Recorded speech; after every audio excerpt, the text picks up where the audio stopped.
great.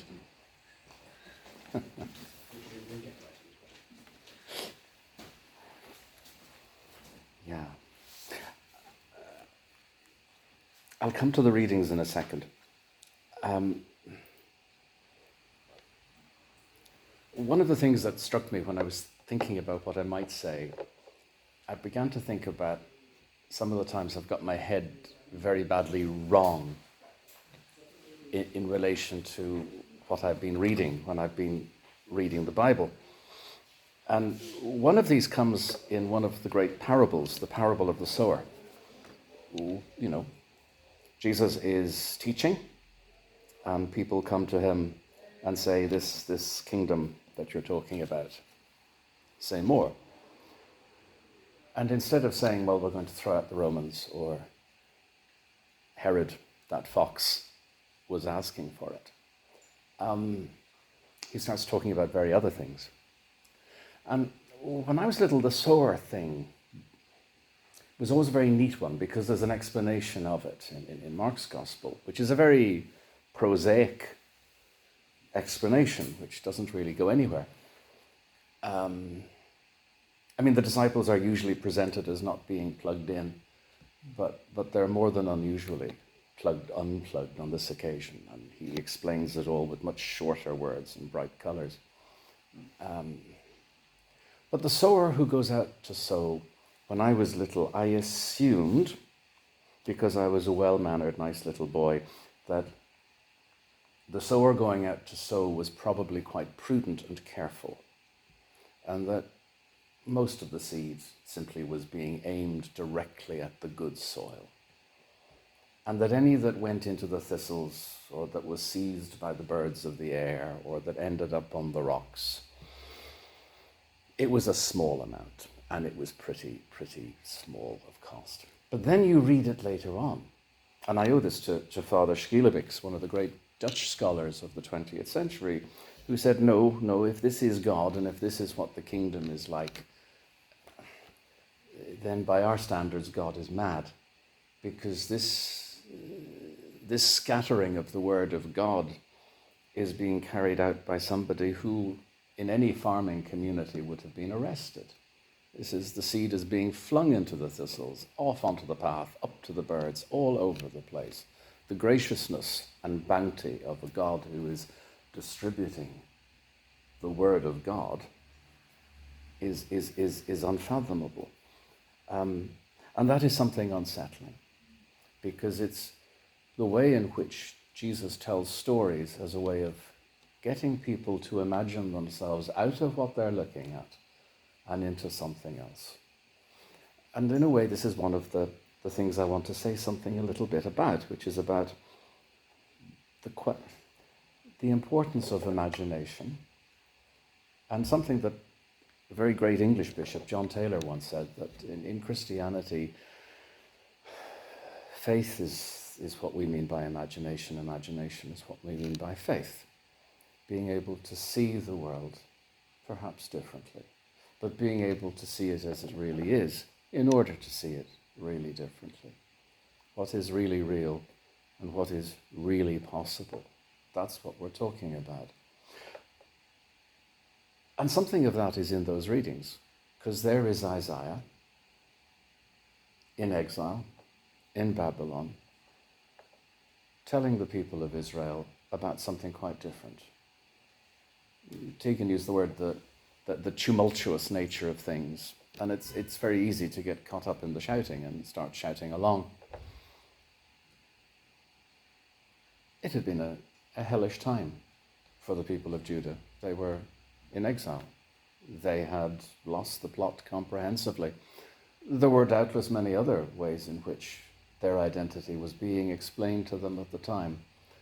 And yet here is Isaiah picking up a message that these people require comforting, and that they require something that is not always granted to us, namely a chance to perhaps go back to the beginning and rethink where we are. These are the prophets who often talk in terms of remnants, of those who keep faithful and who rethink and reimagine what it is to be back at the beginning again.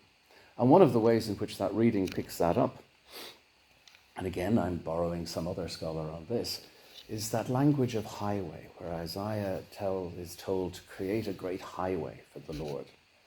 Well, again, that's an odd phrase. You wonder why it's being used. And then you think, well, the great boulevards of Babylon were used for these great ceremonial processions, for gods and armies, for priests and generals, all paying homage to the great emperor.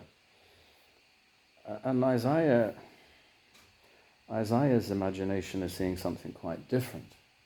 He's seeing the highway relocated, not through the big boulevards of the great institutions, but it's a highway that's moving off into the wilderness, away from the centers of conventional power, and bringing Israel back to some sort of confrontation with what it has lost and what it might yet find again.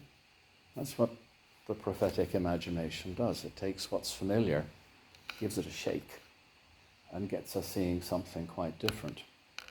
In the same way, the Sermon on the Mount is always, I don't suppose any of us can ever see it again if we've seen the life of Brian without having unfortunate moments of giggles, but it's the whole subtext is blessed are the entirely unlikely. Those people who look incredibly unblessed.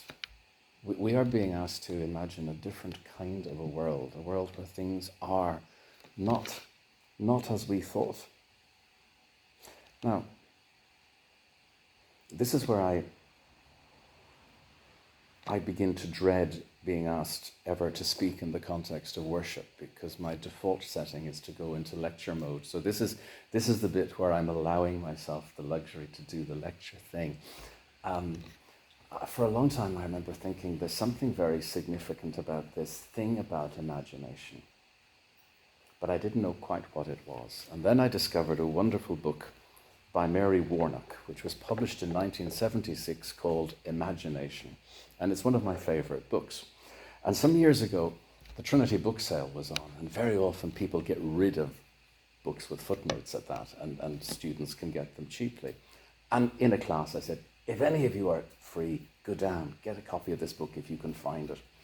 And I got an email the next morning from one of the Peace Studies students in Trinity, an army officer who was wildly excited and a bit delusional. I think he had actually spent all night reading the book.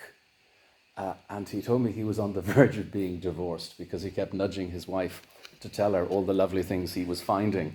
And she was not in the mood for his great discoveries.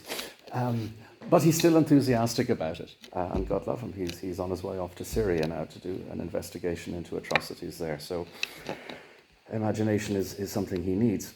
But what Warnock said in that book, and why it's so, I think, religiously, spiritually nourishing and important, is that for a lot of us, we've learnt the word imagination as though it's a kind of a decorative thing. You rely on imagination when you've done the realistic stuff, and then you can decorate it with some imagination. Or maybe if somebody is aged somewhere between 3 and 80 and they say something that's a bit mad, you think, well, that's your imagination speaking. Or it's possibly only your imagination speaking. But by interrogating quite a lot of philosophers, Warnock said, well, actually, in all of them, imagination isn't a decorative add-on thing. It's fundamental to every act of knowing that we do. I'm looking at a room of people. I'm not getting bombarded by sense particles, which I then have to sort out and gradually work out that you are in fact people. I see pictures. That's what imagination is. It enables us to see things. Warnock said it's how we organize the world, by applying concepts to things. But then comes the lovely sting in its tail, which is, yeah, I can see what's here. I can engage with what's really real here. But I can also start playing around with it in my head. It's possible for me to imagine that there's actually 10 times as many people here.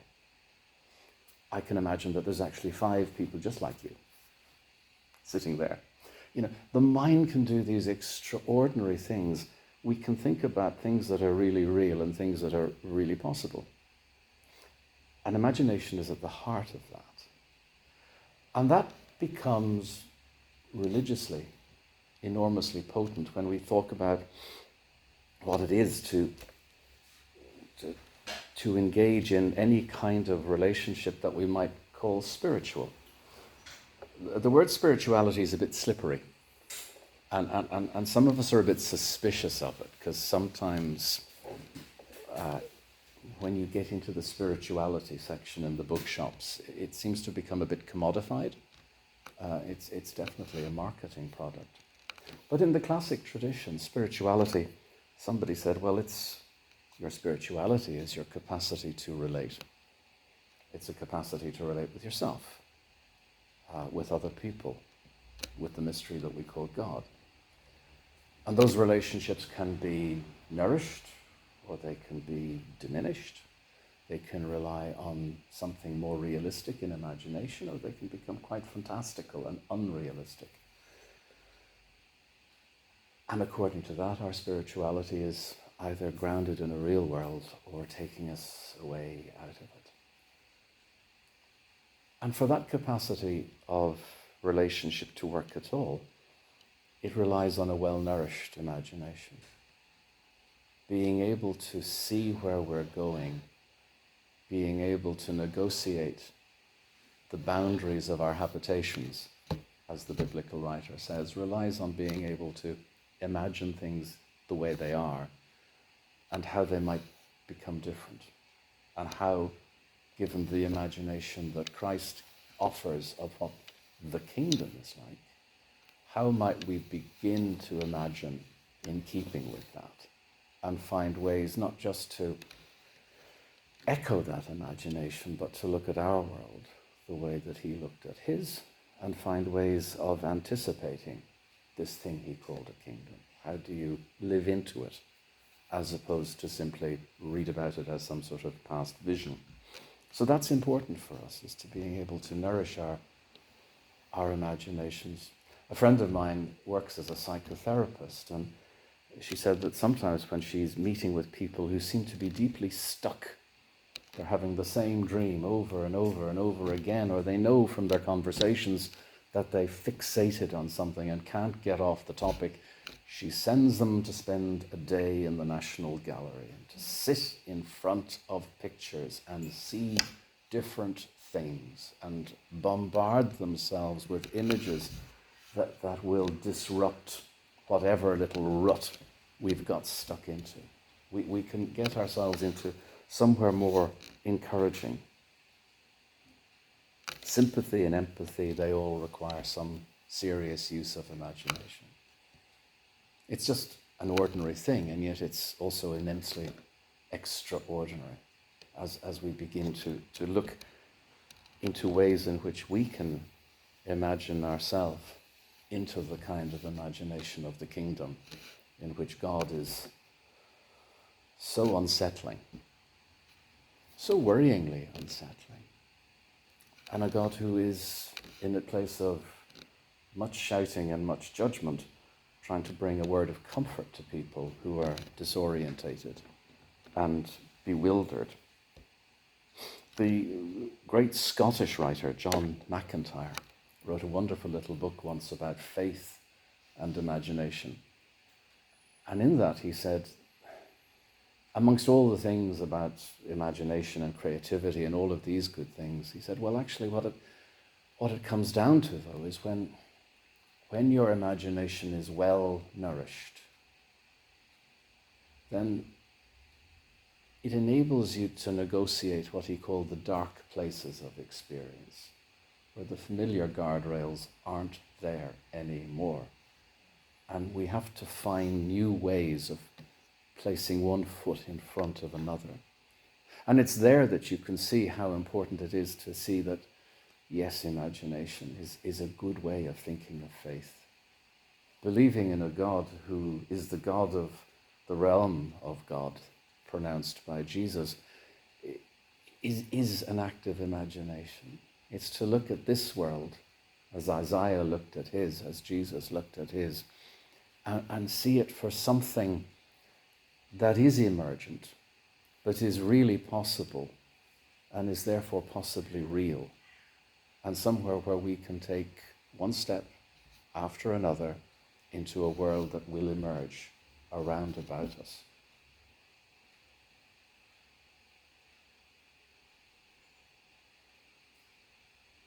And now I think I need to regain my coffee.